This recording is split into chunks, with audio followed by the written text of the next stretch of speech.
Classroom objects. Do you remember this song about numbers, classroom objects, and people? 1, 2, 3, 4.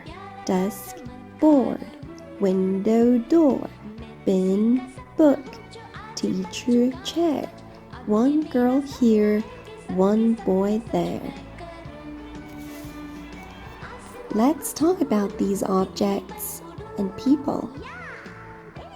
We use it is or it's to say es una.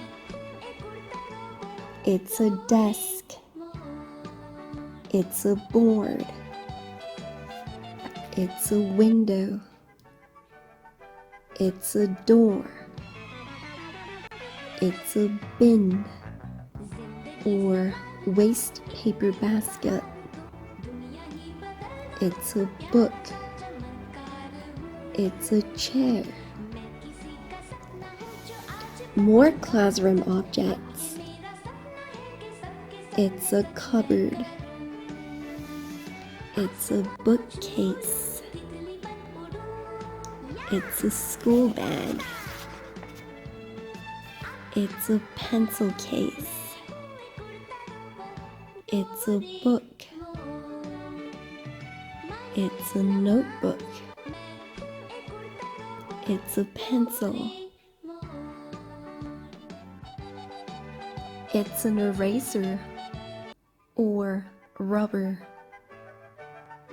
It's a pencil sharpener. It's a ruler. It's a piece of paper.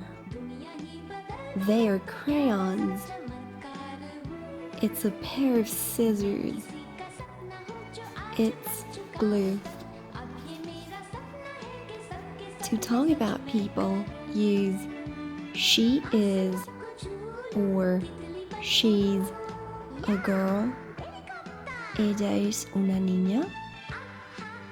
He is or he's a boy. Él es un niño. We are or we're teachers. Nosotros somos profes. We're teachers. Isma, Lupe, Novita's teacher. Raquel,